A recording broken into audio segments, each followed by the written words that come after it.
bagong upuan po to na style, no. Ito pinaktisan ko in one day. So ngayon subukan natin.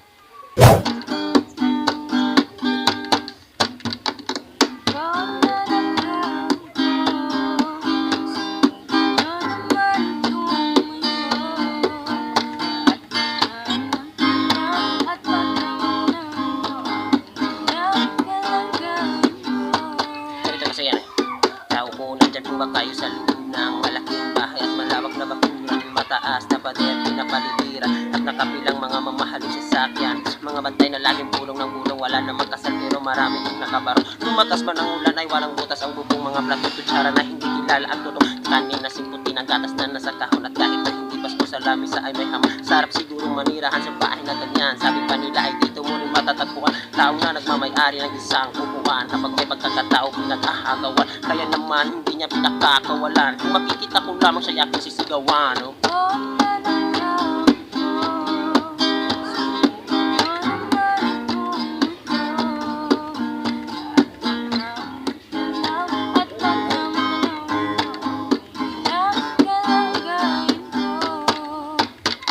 Walang galang na po sa taong nakaupo. Alam niyo ba pagtakal ng bigas namin ay di puno. Ang dingding ng bahay namin na pinagtaping-taping nyari sa gabi ay sobrang init at tumutunaw ng yelo na di kaya bilhin o pang ilagay sa inumin. Pinakulong tubig sa lumang katulong-ulong-uling gamit ang panggatong na inanod lamang sa estero na nagsisilbong kusina sa umaga aming bahay. At aking inay na may kayaman ng isang kaldero na nagagamit pag ang aking ama ay sumisweldo pero kulang na kulang pa rin. Ulam at tuyot asin ang 50 pesos sa maghapon pagkakasyahin. Di ko alam kung talagang maraming harang umataas lang ang bako doon nagbubulag-bulagan lamang po kayo. Kahit sa dami ng pira nyo, walang witong na magkapagpapalinaw ng mata nyo. Kaya masyadong halata